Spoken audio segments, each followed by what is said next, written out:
All right. Hi, everybody. Thank you all for joining today. My name is Brian Shopper. I'm the marketing manager here at GeoPath.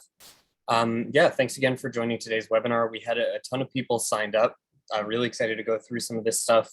I think a lot of it is stuff that maybe a lot of you have already seen before. Maybe some people it's a nice refresher, but if you haven't checked into the Insights Suite in a few months, or if you haven't caught one of our webinars in the last several months, there may be some features in here that are new or newer to that might be new to you. So this is just a good chance to go over a bunch of things. So like I said, today's topic, we're just going to do a general Insight Suite overview, hit some key features, and again, some newer things that are that have come out in the last couple months.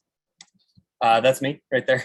So on the webinar today, it's me, Brian Shopper, Marketing Manager. And I've also got Brian Rue from GeoPath on the line, helping me with questions and everything. So if you do have questions along the way, please feel free to reach out through the Q&A section of the Zoom. You can also send them through the chat, but it's a little bit harder to keep track that way. So we'd prefer if you send them through the Q&A. And I'll be taking some pauses along the way just to make sure I don't lose anybody, or if there's anybody that needs clarification on something, I'll try to do a couple Q&A breaks along the way so we can just kind of keep at it. So like I said, for the agenda for today, I just want to go over some of the main things in the Insight Suite. So some of the newer features and changes. I'll talk a good amount about the Explore module and also the Workspace module. That's a majority of what I'll spend my time doing, is just kind of giving a layout of both of those and showing a couple examples and doing walkthroughs and stuff like that. So again, if there's any specific questions you have along the way, please feel free to reach out and we'll try to get to all those as timely as we can. So really, without any further ado, let me just jump into the Insight Suite and get that started. So just 1 second, I'm going to switch my screens.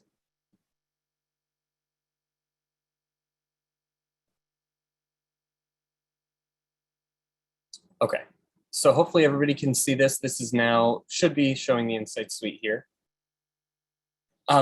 So a couple things before I start diving into specific examples or any of the new features. I just want to give an overview of the general layout of the Insight Suite, where you can find certain things, where, what functionalities are within which modules. So a lot of that kind of thing. So this here, as you can see in the top left, this is the Explore module. Obviously very map focused. This is really great for finding different inventory based on audience delivery and things like that, and really sort of netting down what you have here and finding specific inventory. So this is obviously, like I said, very map based. It's really intuitive, kind of moving around the map and using the different filters. I'll spend a decent amount of time on this today. But the other section of the Insight Suite that I'll more or less split the time with is this Workspace module right here. And if you haven't checked into the Insight Suite in a few months, or if you are sort of newer and you don't know what the older version looks like, we actually had a fairly sizable update to the Workspace module a couple months back. So I'll talk through some of those changes and just explain what you can do and what you can do where as we go through that. So let me just start with the Explore module here. I'll talk about kind of the general layout and then go into some of the newer things to make mention of. So for the most part, a lot of the functions of the Explore module can be done by these tabs up across the top here. So a majority of what I do day to day in the Insight Suite and in the Explore module is really done by these two tabs, the Define Target and the Filter Inventory tab. Largely speaking, I like to think of this Define Target tab as the who of my scenario. And then the Filter Inventory you can use to dictate the what and the where. And as I go through, you'll see, as I'm doing my example and all that, you'll see what I mean. I'll explain that a little bit further. But this is really helpful for selecting your audience, your market, and you can also change the number of delivery weeks that you're looking at here at the high level. And then the Filter Inventory tab is just various different ways that you can net down the group of inventory in front of you. And again, I'll go through all of this in my example and I'll explain everything in a lot more detail. A couple other interesting things. I don't talk about this one a terrible amount, but there's some really interesting stuff that you can do with this as well. So the layers and display options feature here, this basically lets you make custom maps with a handful of different elements that we have from around the Insight Suite. So I can add some saved inventory sets and some saved place sets. I can map out different geographies. I can have a point of interest. I can add a bunch of different things to that, to my map here, and layer them as different, ordered layers. And I can also use this display options here. Say maybe you want to, for your own use, you want to maybe look at a different base map or just kind of change the appearance for your own personal use. Those are some of the kind of things that you can do in this area here. And then finally, this actions tab, there's not a ton in here, but there's some really useful stuff in here. So you can access some save scenarios, but mostly what I use this actions tab for is this clear view button and then this print view button. So if you've worked on a scenario and you want to start fresh or something, you can use this clear view and hit reset all, and that'll basically give you a fresh, clean Insight Suite session like I have right here. And then this print view option will allow you to, if you've made one of the custom maps that I was just talking about, you can use this print view option to export that as a PDF effectively, or I mean, you could print it as well, but this will give you the option to export as a PDF. So before I jump into my scenario that I wanted to go through today, I want to talk about the data sources and the mid-year forecast just a little bit. You may have seen some previous webinars that we've done about this, and you may have also seen some of our newsletters come out about this as well. But I just want to touch on this a little bit before I dive in too much. So in this top left corner, this data source dropdown, I have the ability to switch between a few different forecasts that we have here. So you can see I've got the full 2020 and 2021 forecast, but then we have this other forecast here that starts in June of this year. And this is the official main forecast right now. So if you're not using this by default, this is the one you should be using by default.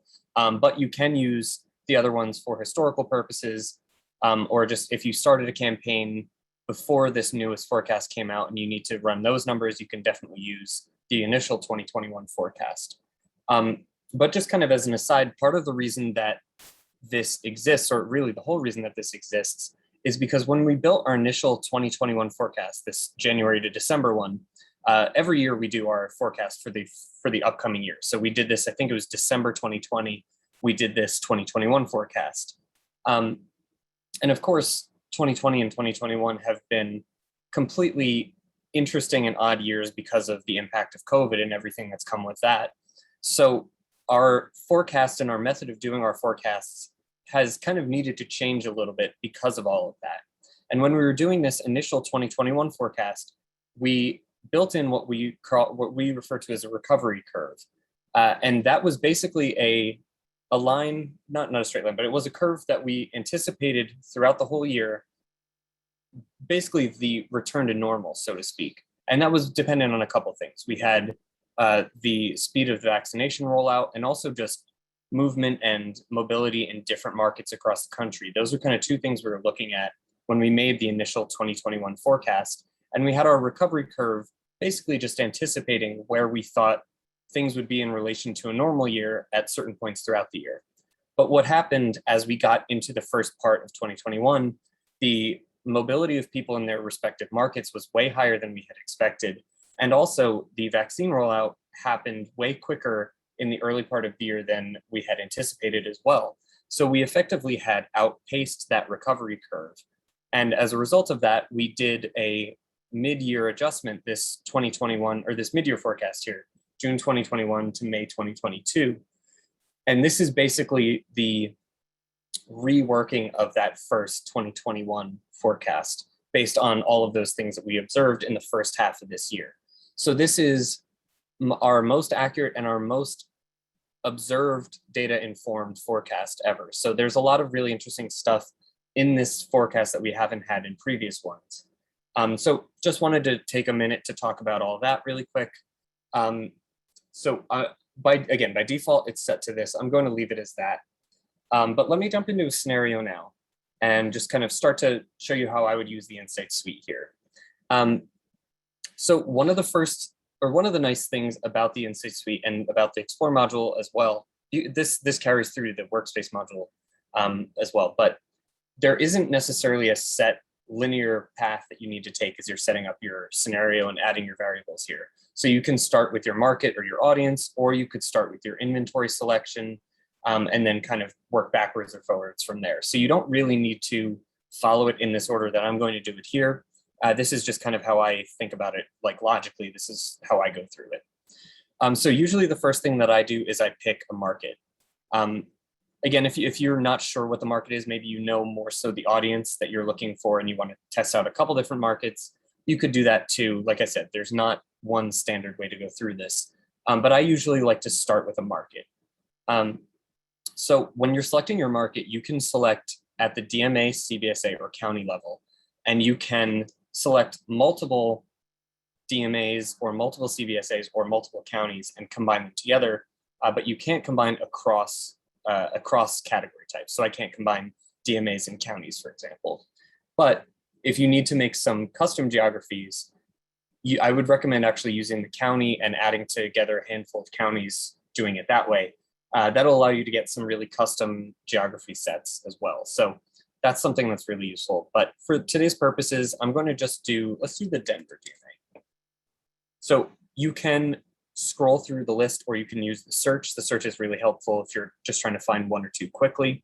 And if I were to actually, so this is number 17. Let me clear my search so I can find this in the list. And I just want to show you what I mean here. So if I go down to the list here, I select Denver. My option here is to add this as an individual market. But if I were to select multiple, you can now see I have the option to add as an individual or as a group. And so if I had a couple different markets selected here and I hit add as an individual, this is basically just helping me add a bunch at once and not have to, add them one at a time, but they're still individually like viewable markets. But if I were to add them as a group, then I would be making a custom geography and also custom audience base of, in this example, I guess, Denver and Sacramento. But just wanted to show, as you add different markets, you'll have different group or different options down here. So I mentioned earlier that the Define Target tab is, in my head, I think of this as the who of my scenario, and the Filter Inventory tab is the what and the where. And the reason that I say that, obviously, assign market, that's you could think of that as a where for sure. But one of the things that this assign market function does that I always like to point out is this actually helps us set our audience base in addition to setting our market for inventory. So using this example here, the Denver, Colorado DMA, when I apply this, I'm going to get this pop-up here. And basically the whole reason that I talk about this is so everyone is aware of what this pop-up is asking you and what to do with this. But this is basically just asking me if I want to set my audience base and my geography filter to the same market. So in this instance, again, this would be setting my geography as the Denver DMA, and all of the inventory inside that DMA would then be selected. But what this also does is this sets my audience base as those who live within the Denver DMA. So going forward from this point, anytime I see in-market or out-of-market numbers, this is where that's coming from. So anytime I see in-market impressions, that's only from people who live within the Denver DMA. And anything out-of-market you can infer is anything from people outside of this DMA. And basically this pop-up here is just asking, do you want to set your audience base and your inventory filter to the same market? So I'll hit yes, because I want to set them both to Denver in this. And in most instances, I set that to the same thing, to the same market. I hit yes to that. But you could conceivably do some more advanced out-of-market targeting, like looking at inventory from, I don't know, the Denver DMA, and then looking at a Minneapolis, St. Paul audience or something like that. You could do more advanced out-of-market targeting. But again, in most instances, I set that to just the same market for both. So let's zoom into our market a little bit here. And so far at this point, the only thing I've done is assign the market. So I'm still looking at all inventory types and also person 0+, so the full total universe. You can see this actually, this kind of goes up into some of these surrounding states as well. So the Denver DMA seems pretty sizely. But let's see, let's open up the key here as well so we can take a better look at the different media types that we have. And even if I get even closer, we can get a little bit more of a sense in the immediate downtown areas. So there's a lot of interesting information that you can sort of pull together from here. But I'll once I get to more specific group of inventory, then I'll kind of go into this a bit further. But at the map level, when you're zoomed in this far, not only are you able to see, the different media types, of course, but you can get a sense of how many numbers of faces they have and also what directions they face. So these bulletins along this highway here, a lot of them are going kind of east and west. These are kind of like northeast, southwest looking.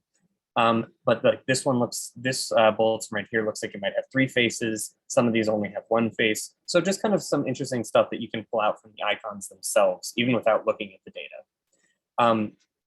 Let me go select an audience target now as well. So in this select audience option here, there are 4 main categories that you can use for selecting your audiences. And really a lot of this stuff that I'm talking about in the Explore module carries over to the workspace module as well, just in the way that you select things and that you add things to your plans. So when we get over there, a lot of this might seem familiar at that point. So the major 4 categories, we've got population, which is a lot of the standard demographics that you normally see. So age, ethnicity, gender, income, that kind of thing in population here. We have consumer profiles. And I should mention our entire data set here for audiences is about 8,000 audiences. It's over 8,000, but it's roughly about 8,000 different audiences. All of this comes to us through Claritas, and we're able to leverage their data set. And so within this larger data set, I'd say this consumer profiles portion here makes up a large percentage of that. And these are broken out into a lot of smaller categories here. So like the first ones that always come up here, these beer ones, these are all part of that alcohol category. So these are always going to be the first ones you see when you open this up. But there's all of these different categories. So things like just retail shopping and spending. And I like these MRI psychographic ones. These are really interesting because they're kind of a little bit more abstract and opinion based. Like I like this kind of thing, or I don't do this. But then we have things like, travel and retail shopping, voting. There's stuff about intent to buy cars and homes and all sorts of different categories in here. And so if you're looking for like a really specific trait or behavior, I'd recommend starting with a search. That's usually a really good place to start because there are so many different categories. So just starting with like a single keyword is probably your best way to go about it. So I won't spend too much time on these, but we also have this PopFacts audience that's fairly new to the mid-year release. But basically this is different population segments similar to what you see in the population category. So 0+, 5+, 18+, 21+. But the key difference here is that within this PopFacts category, this includes people who live in group housing. So anything like military housing, college dorms, nursing homes, retirement facilities, correctional facilities, anything like that where people are living in a group setting like that. And the reason they're separated out is because the people that fall into this category might not be captured by the population category because they're not in a single occupancy household, basically. So that's what the distinction here is. But for audience targeting, I would definitely recommend the population category. And then the Prism Premiere, this is kind of the last of these 4 main categories here. This is Claritas's segmentation product. And this is basically all these different audience profiles that have kind of more complex targets in them. So like upper crust, for example, might be made up of ethnicity and age and income and behaviors and all these other things. So there's a lot of different things that go into these segments. And every single household in the US is broken out into one of them. So they kind of group people together by similarities like that. So these are really good if you have like a general audience type that you're trying to go for and want to capture maybe a few different audience variables. This is a good place to do that. For our example today, I'm going to do something super easy. I'm just going to do 18 to 34. But so that one is in the population category here, demographics, and then age. And so you can see we have all these different age options. And if I select this one, actually, there are a handful of different things within this population category only right now. But there are a handful of different variables that you can actually combine together to make more custom ones. So you can see I have my 18 to 34 audience selected here. And then these ones up here are the other things that I can add to this selection. So I can add, are they employed? Are they not employed? Are they, what's the ethnicity? What's the race? Gender. I can also add income. So you can add a handful of different things and it'll basically let you know, if you've added a few things, it will stop giving you these options once you've maximized the things you can combine. And like I mentioned, right now, the combinations and that crosstab feature, that's That's currently limited just to this population category, but we will be expanding this in the next, hopefully in the next few months, but in the near future, we're going to be working on expanding this so you can cross tab things like 18 plus and had a, I don't know, like bought this certain thing online or went to this retail location in the last 30 days. So you'll be able to cross tab things like population, demographics, and behaviors. So that's something coming as well. But I just want to apply this for right now. Just do 18 to 34. So one of the interesting things, and I'll keep going with my example in a second, but I just want to take a second to talk about this. I always like to call attention to this spot summary list in the top right corner, because this is always giving me the cumulative metrics for all of the spots in my filter. So in this instance, you can see we've got just about 8,700 spots in this filter right now, in this whole market. We're still looking at the full DMA. But of all of these units in this market, I'll zoom out so we can see them a little bit better. But all of these units in this market, collectively over one given week, get about 575 million total impressions. And anytime you're in the Insights suite and you see total impressions, that's based on person 0+. So this is looking at the full universe. And because this number here, this 875, just says total impressions, this is saying against all of this inventory in 1 week, we're getting 575 million impressions from people of any demographic, so person 0+, and also from any market, because this is just, sorry about that, because this is just the total impressions. When we go over to the total in-market impressions, this is where that audience base of the Denver DMA comes into play. So we're now looking again at 0+, but just from people who live within the DMA. So there's about a 40 million out-of-market pull in a given week on all of this inventory, it looks like.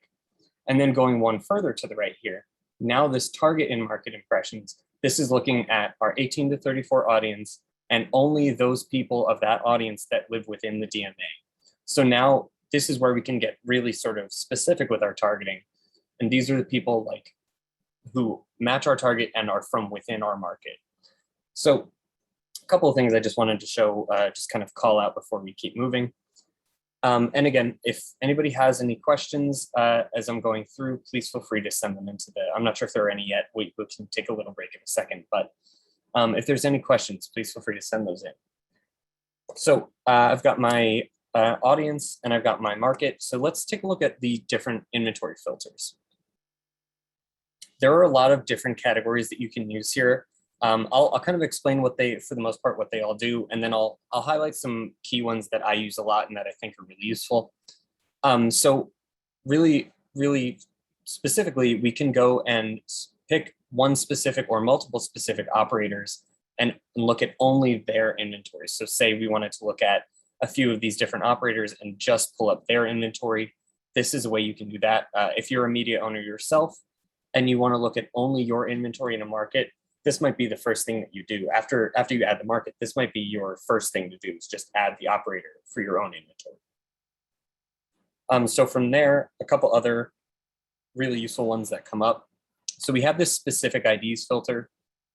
This is super useful if you already know what units you want to look at, you have the IDs on hand. You can paste those in here either as geopath IDs, the geopath spot IDs, or the operator IDs themselves. So either way, you can paste those in.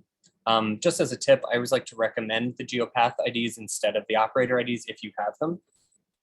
The geopath IDs themselves are all just a string of numbers. There's no letters or dashes or anything. And sometimes there is a little bit of difficulty matching up based on operator ID because of that kind of thing, because of like dashes and numbers. And sometimes also some different operators will have the same ID for different units. So like, for example, like 1, 2, 3, 4, 5 could be an operator ID for a few different operators. So if you do have the geopath spot IDs, I would always recommend using those for filtering. It's just a little bit easier. You can also, I'll get to location in a minute. So the media and placement filters, this is where you can really go and select by different media types and things like that. So at the top here, we can use this media class filter to actually, if you hover over any of these, they'll give you a little just definition of what they are. But The media class filter here you can use to select between roadside, place-based, or fleet once fleet is fully loaded in here. And just for a little bit of background, roadside is any sort of traditional out of home like billboards, bulletins, posters, anything like that, transit shelters. Place-based would be anything that's in a venue, in a retail location, in a maybe a doctor's office, any screen or display that we measured that's inside somewhere. So that would be the distinction there. Then you can also filter by something like structure type. So if you want to look at only street furniture or only freestanding things like bulletins or posters, you can do that. I'll let this load up for a second.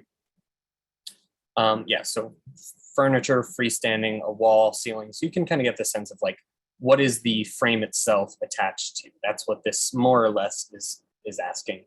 And then the media type as well, you can use this to select things like bulletins and posters and all of that. And I'm not really spending too much time on each of these individually, because I actually almost always like to use this operator media name one. And I'll show you in a second what I mean. But so for this media type one, for example, like I could say, bulletins, posters, junior posters, murals. Okay, that all makes sense. I get what that means. But unless I know specifically what I'm looking at and I know what a panel or a display is, it's a little harder to tell just based on this filter here what media type I'm selecting. And this media type filter, this one is based on size. So if you know the size, that might help as well. But what I really like to use, again, is this operator media name filter. And this is helpful for a few different reasons. I almost always recommend this one in walkthroughs and stuff that I'm doing. But this one is really useful because you can see all of the names that the operators themselves use when they submit their inventory for us to measure. So things like transit shelters, TSA, like that's a pretty commonly used phrase within the industry, but you wouldn't see that if you're looking at these other filters. So that's kind of one of the things. And then the other thing that I really like is that this will explicitly let me select bulletins or digital bulletins as two separate items. Like I know for a fact which one I'm selecting. And the reason that I say that is because you can use these other filters to get to the same end in a lot of different ways. There's a bunch of different ways you can use to get to the same options. But the operator media name one kind of allows you to do it in the fewest number of clicks. So like I could select here, bulletin, and then down in this material type, I could select digital down here, and then that would bring me digital bulletins. But in a single click, I can do that using the operator media name as well. So for a few reasons, this is why I like to use this one. I'm going to select posters for our example today. I'll just hit apply on that.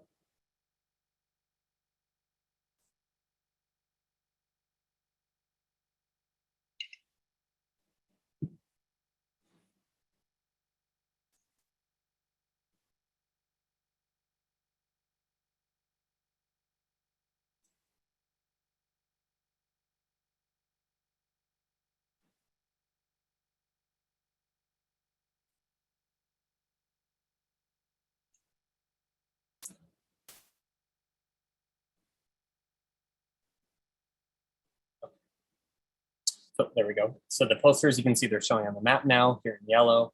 The metrics will load up in a second.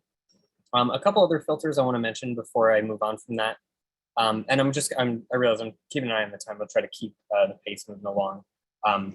So if anybody has any questions or they want me to speed up or anything, I just like to be as detailed as I can. So these last three filters here, these are all specific to place-based inventory. So you can go by the place type. So is it a doctor's office, a grocery store? Placement type would be like where within the specific location is the frame found. So this could be like if it were at a bar, there you go, perfect. Above bar, near the food sales, staircase, aisle, anything like that. So these let you filter for place-based specifically on where they fall and the kind of venue that they're in as well. And then place name, like if you have a specific, maybe like a specific arena or a specific airport that you want to look at place-based in, you can use this to look at just the inventory in that one venue. Again, there's a couple other things in here. I'll talk about these a little bit more kind of as we go through, but one thing I want to make mention of, the location filter here, you can actually, so this is kind of where I was talking about how that assign market function will add an audience base and a geography filter. This is basically what clicking yes to that pop-up did. It basically just put the same Denver DMA filter in this geography. are in the geography filter here. But actually, if I hover over this, you can see you can use this to filter by state DMA, CVSA county, or zip code, all of which are really helpful. But the zip code one in particular, like if you're looking for just inventory that falls in one zip code, this is really useful for that kind of thing as well. So let me keep going with my inventory set, or with my example here, so we can keep moving to the other modules. So one of the nice things about the Explore module here, you can use a couple of different dropdowns here to sort of guide your decision making, or help you make some decisions about, which units might be the best for what you're trying to do.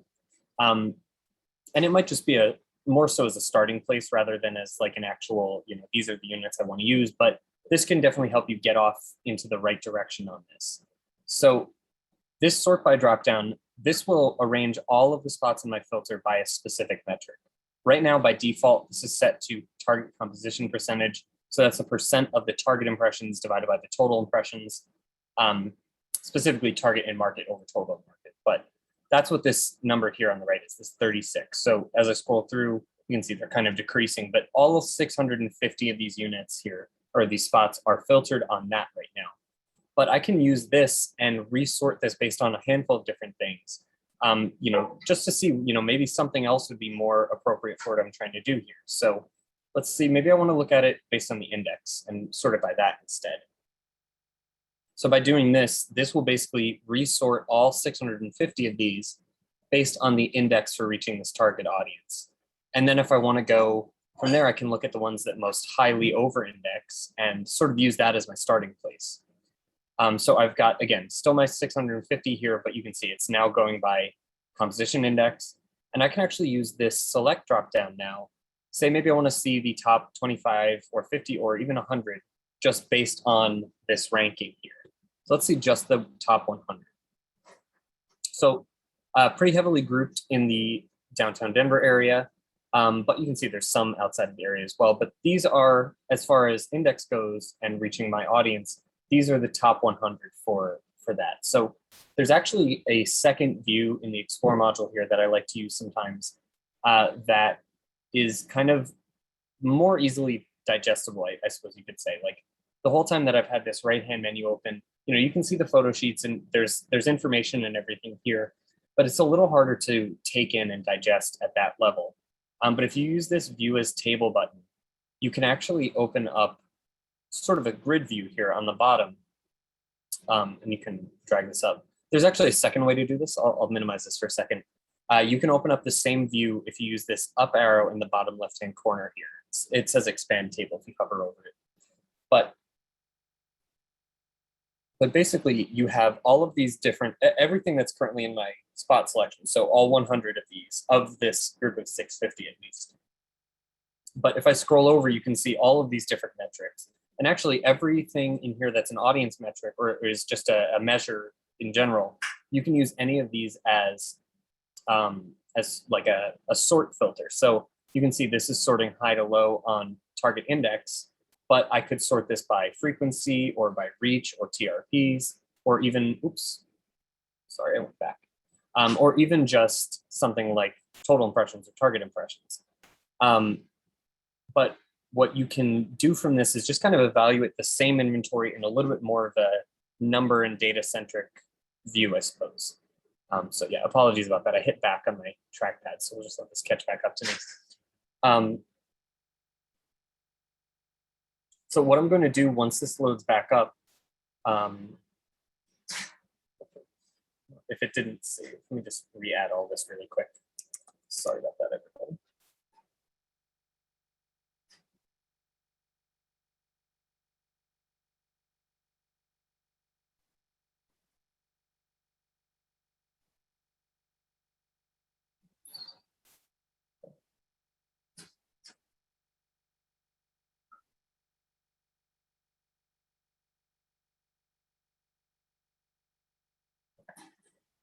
I'll just give that a second to catch up to me.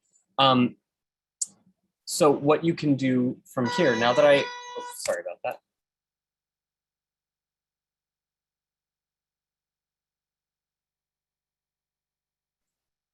So yeah, sorry, this is still loading up, but what I can do from here is basically I'm going to just save this as an inventory set. So, sorry, this is,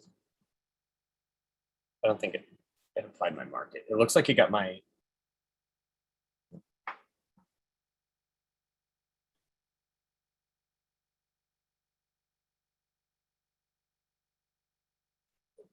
yeah, sorry, just one second. Let me give this a refresh. I think I tried to do a couple things too quick and I get a little confusion. So let me just get, actually, Brian, are there any questions that have come up so far that we could just, while I'm getting back on with this, that we could address or something? Or if there's, I can always address them later as well.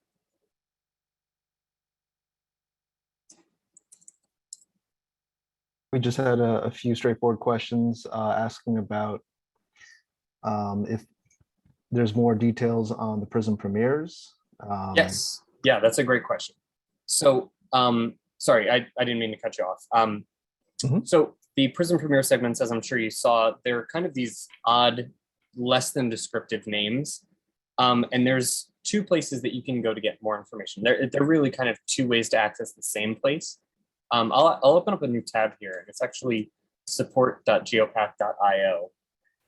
And basically, this is the support site for the Insight Suite. Yeah, I'll let that load up. But within this, there are a lot of different articles. So audience measurement here.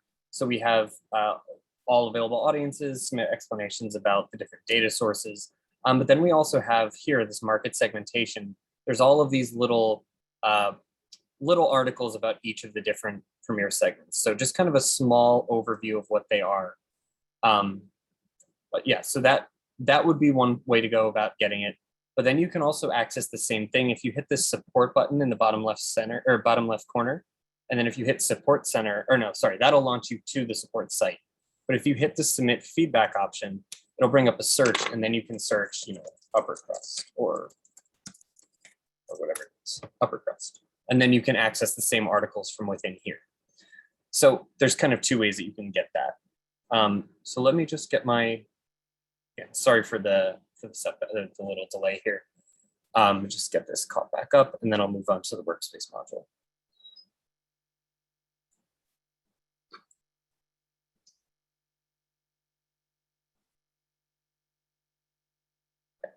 And then I think the last thing I was doing was I had this sorted by index. And then I had this top 100 selected from there. So top 100. There we go. Okay, yeah, so sorry about that. Should be all caught back up now. So yeah, basically this is where we were earlier. One of the next thing that I wanted to do was just, say that this is the group of 100, or this group of 100 at least is where I want to start with for the rest of my scenario. I've like set aside these units. These might be some good ones to take a look at. So what I can do from here, I can actually, if I wanted to, I could use this Save As dropdown, and I could export right to a CSV and view all of this in Excel right now. So that's a nice quick way to get some data as well. But if you want to bring this into the workspace module and run an inventory plan on it, which I'm going to do in a second, you can actually save this as an inventory set, or you could just have the IDs for these units on hand if you wanted to as well. But saving this as an inventory set will make it a lot easier to run reports in the workspace module. And also it's really nice because if I want to come back tomorrow and get right to this group of 100 units, I don't need to go through all of the same filtering. I can just, I can just come right back to this group. I'll, just search for Denver DMA, find this inventory set, and then load it up, and it would bring me right back to this group of 100. So it's a lot easier once you have some units set aside that you want to work with further, or you want to save for later. Saving as an inventory set is a really useful tip to use. So I've got that. Now I'm going to hop over to the workspace module and just show you what you can do with all that. I think I mentioned at the beginning, we had a pretty sizable update and change to the workspace module a couple months ago, I suppose, at this point. But one of the key differences here is now we have these two different environments that you can work in. We have this sandbox environment, and then we have this projects environment. So this sandbox environment, you can see some of my plans here don't even have names. Like these are auto-generated names here. But what's really nice about this sandbox view here, I can make a scenario and I can run either a market plan or an inventory plan. And I can either later on or not at all if I don't want to, I can name it and then put it into a project and kind of organize it later. Or if I don't want to, like I said, I can just leave it in this sandbox view. And this is basically a really quick, easy way to get some numbers in very few number of clicks and then just kind of get numbers and get out. But the projects view, you can do all of the same stuff in either. The projects view is just a little bit more of a stepped out kind of organized view if you want to look at it that way. But I can make something in the sandbox view and then later on, like I can add all of these old ones to a project if I want to at any point. So it's always kind of, I always like to start in the sandbox. It's a little bit easier and then you can organize later. So if you're at all familiar with our legacy data, or sorry, our legacy systems, our legacy tools, you may be familiar with our ADS tool and O-Plan, or out of home plan, OOH plan. And this workspace module is effectively what they have become, what they've evolved into. So this market plan option here, this is what out of home plan became. And then inventory plan is what ADS became.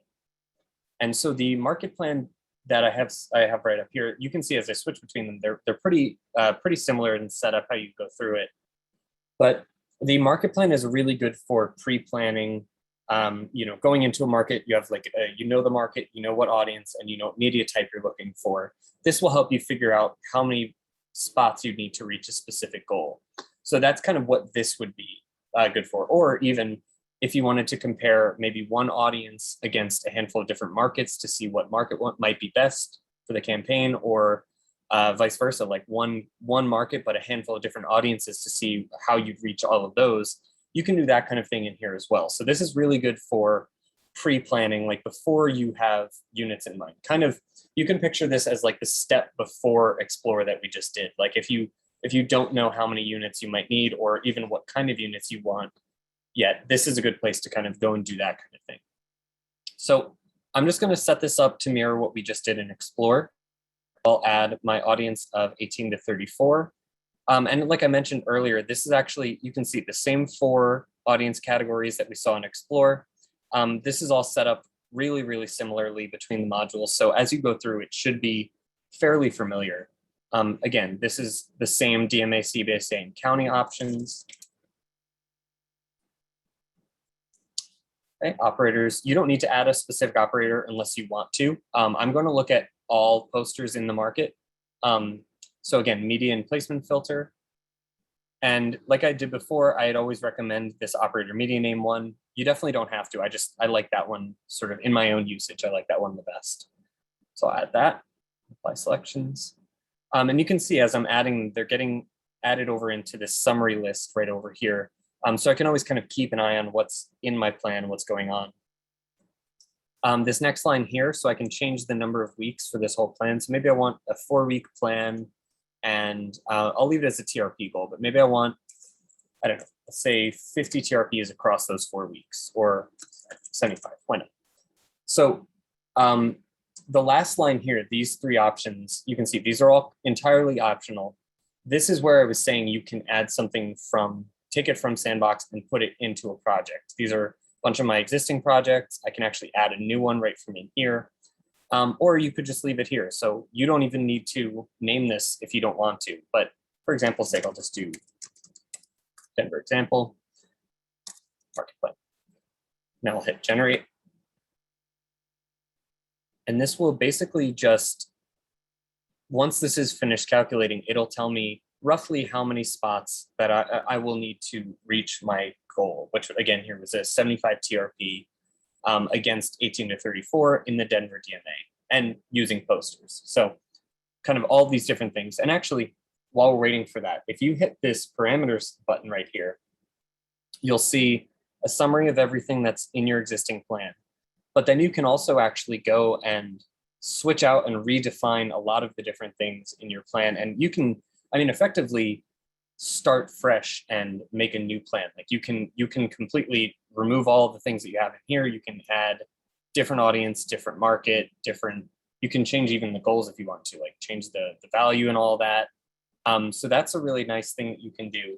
And that applies, you'll see that also applies to the inventory plan that'll run in just a couple minutes. Once you have some actual units in mind, like we pulled earlier. But one of the major features of this newer version of Workspace that we're now using is the fact that you can edit your plans later on. Like there's no sort of set in stone, setup to the plans, even after you've already run them. Like, once this is done, I could go and edit it again if I want to as well. So here we go. So you can see this got me just above that 75 TRP, which in my mind makes me think that it might not be very many spots that it's recommending yet. So usually when it gets you above your goal, your TRP goal or whatever it is, usually if it's sort of a chunk above, that's usually just because it can't give you like a half poster, so it rounds up to the next highest. So you can see I've got about 9 posters would get me this kind of delivery. There's always plus or minus because this is looking more so at, this is effectively an averages tool. I say that hesitantly because it's not truly an average, it's more so medians that this is pulling. But if I were to run a scenario just like this, Denver DMA 18 to 34 and use 9 posters, there's a chance it could be sort of a plus or minus delivery around this. And that's just because this is looking at median units and not any one particular unit. So when you go and you actually like cherry pick some units, so to speak, or you use specific ones that you've kind of set aside and you have an idea of, what their delivery will be, there's a chance that you'll get above or below this kind of delivery, even with the same number of spots. So if that is the case, that's totally expected, totally normal. This is really just to give you a ballpark. So as you're going through, like, okay, I need about 9 spots to get this kind of delivery. And it could be more, it could be less. So you can export this from here and you'll basically get a readout of exactly what this is. I'm going to save that just to have it. And then from here, basically, I'm going to make make an inventory plan and run the same kind of scenario, but with the units that I set aside in Explore a couple minutes ago. So let me head back to my sandbox.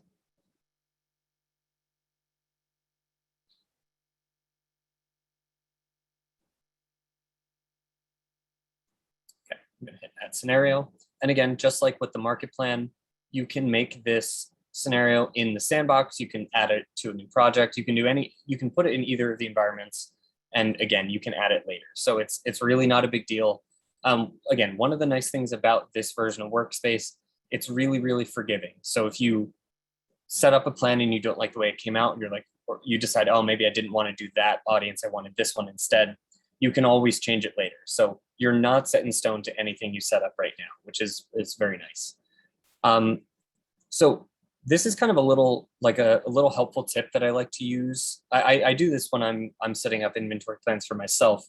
You can actually skip, if you want to, skip the market and the operator sections and just go right to the inventory. You have to add your audience, of course, but the reason that you're able to do that, or maybe not even skip, but I like to start with inventory and then adjust as necessary. But if you start with your inventory and you add in specific units you set aside, the system already knows that those units exist in a market and belong to a specific operator. So when you add them, it will effectively just autofill that information for you.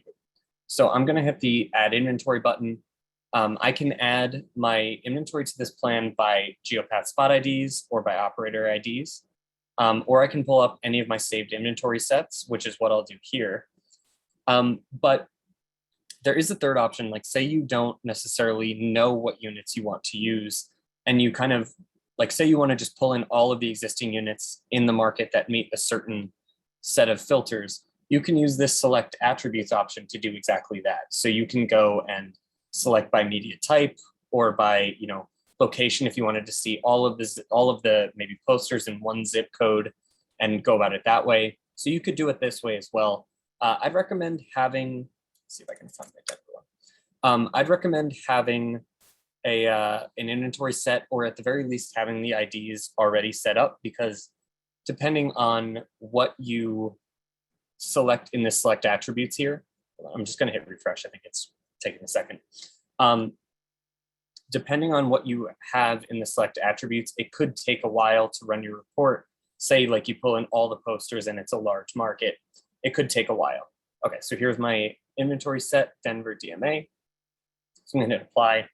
And this is basically what I was saying about how you can use the tool to basically add the market for you.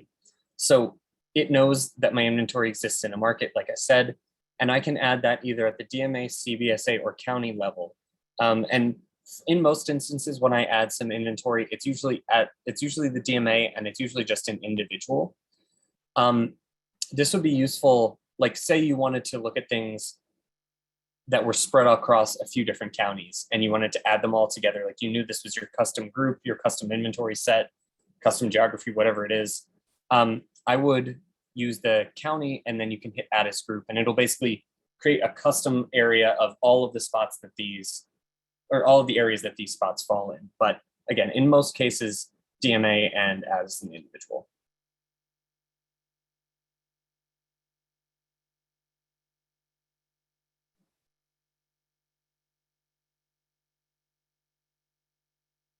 Okay, so you can see I've got my audience, or sorry, I've got my market here. I've got my inventory set. I don't need to add specific operators either because this is, if I remember right, this is spread across a handful of different operators. But let me go and add that, that audience I was using earlier. By default, for the inventory plan, you'll also get person 0+ added. You can remove that if you want to, or you could leave it. It'll run 2 plans effectively then. But if you do remove it, there's no need to worry about that. You'll still get the 0+ total impressions, regardless of what audience you have. So every audience that you add, you'll still get a column that's total impressions, which is 0+ anyway. So you'll have total metrics, so you don't need to leave 0+ in, is what I'm saying. So on this line, I can select if I want to look at like a generic breakdown of weeks like we did before, or I can also look at specific weeks.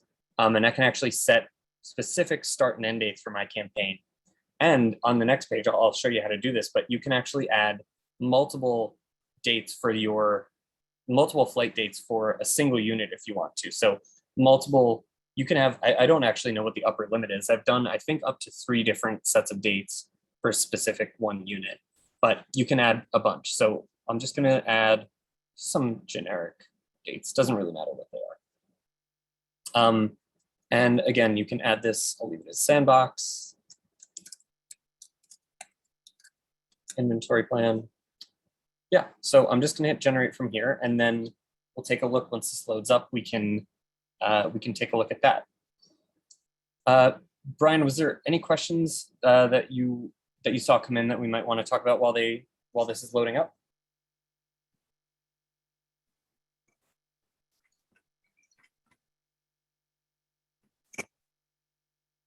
Just a few questions on, just getting the target right. And of course, that's finding the audience is very important. So, but I think you did address that live. Okay. So I actually just heard a chime in my headphones here. And that's kind of one of the nice things, actually. You may have seen a second ago this said generating, and it was just kind of churning. One of the nice features about this newer version of Workspace, you can be off in the Explore module or working on different scenarios and all that. And any plans that you have running will just run in the background and then will alert you when it's done. So you don't need to, if anybody remembers the older version of Workspace, it would just kind of sit on the screen and load. And then you would have to kind of wait for it there.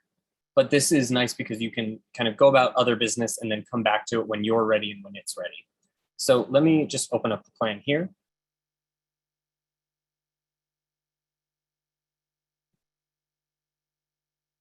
I realize we're coming up right at the end of the hour. Thank you all for hanging on with me here. I realize I kind of took a while talking about some of this stuff, but I like to be as thorough as possible. So in case questions come up, I want to make sure I cover as many different kinds of things about this as I can. And if anybody's familiar with the Insights Suite and has played around with it, there's always new stuff that comes up and different kinds of questions. So if you have questions after this, or just in general, if you have questions, you can reach out to us at Geek Out. And I'll put up the email address at the end so everybody has that as well. Okay, so it looks like this finished loading. So let's open this plan up. Oh, so you can ignore this. This is a small like visual bug that happens every so often. It's just kind of an eyesore, but it's not affecting my plan at all. Let me see if I can refresh it. That'll go away. But basically, let's see, hopefully that'll go away. But either way, like I said, it's just kind of a bit of an eyesore. There we go. So here are my summary metrics for the plan. You can see if I scroll over, there's a lot of different things that I have in my summary line up here. I can actually, if I use this customized columns, this is something I want to take a second to talk about, just because this is a little, we've heard some confusion from people on this. But let me close it. So I can use this customized columns here to affect the columns that are in the summary line up here, but also in the spot by spot lines that are down here. So in the spot by spot metrics.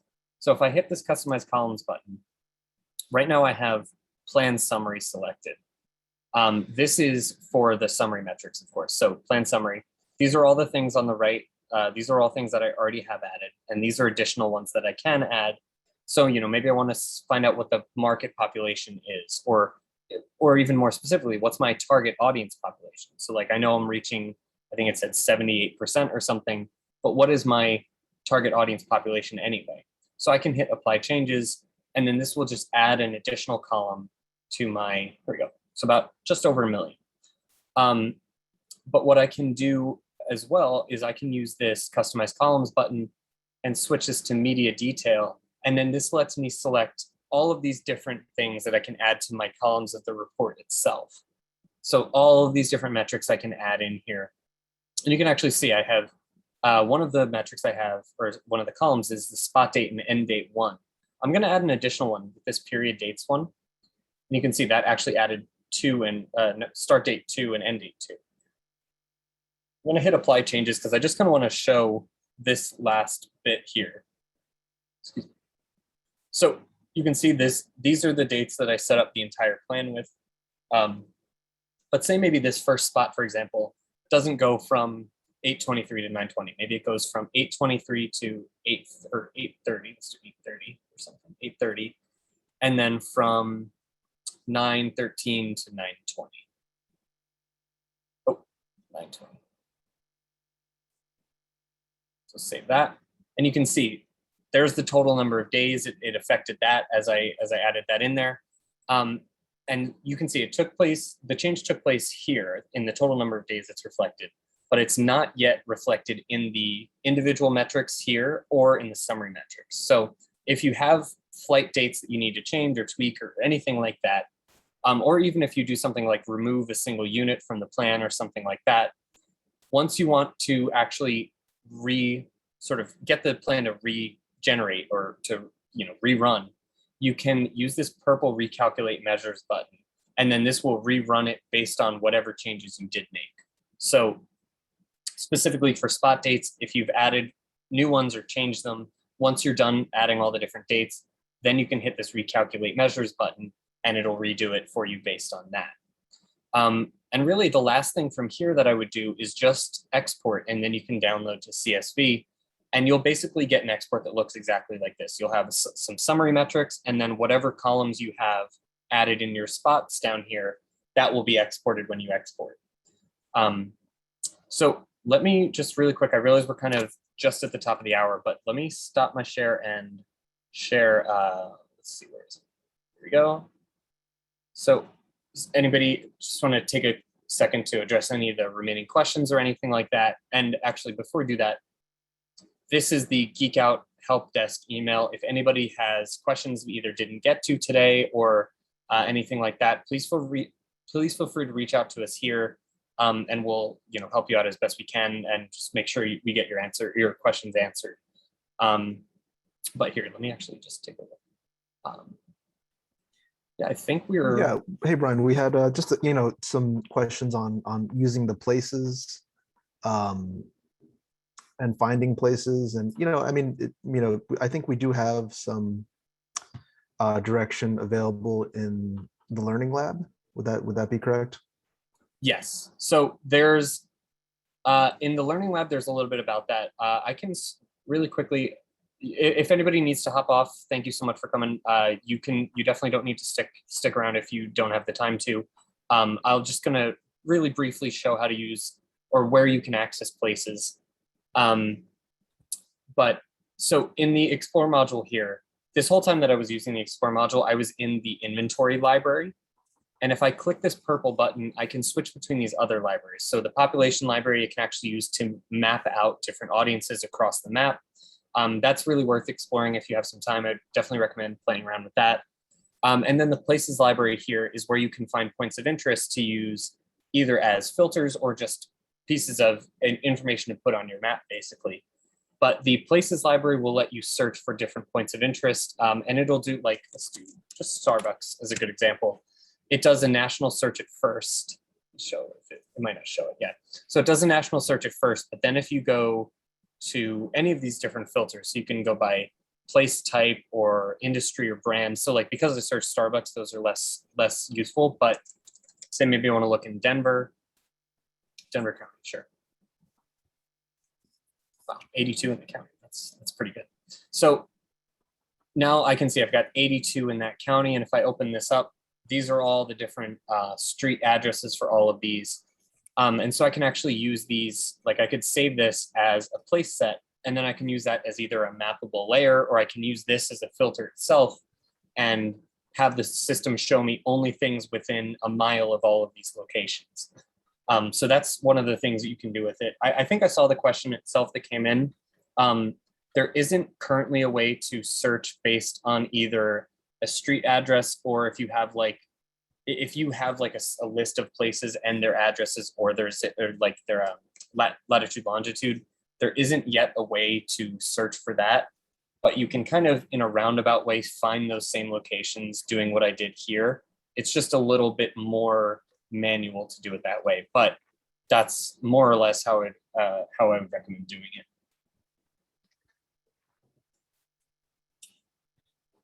If there's, let me just double check. If anybody had, it doesn't look like we have. Yeah, it looks like we have. Oh, and actually, this is a good, I just saw this question. If anybody wants to come back to this session later, we're recording it and we'll be posting it on our YouTube channel and putting it on our website as well. So if you missed, or if somebody on your team missed it, or if you want to revisit it later, you'll definitely have that as an option as well. So yeah, I don't know. I think that's just about it from my end. So again, if there's anything we didn't get to, please feel free to reach out to us at Geek Out. And thank you all for taking the time to listen. And thank you, Brian, for helping me out. And yeah, if you have any questions, again, geekout@geopath.org. All right, thanks, everybody.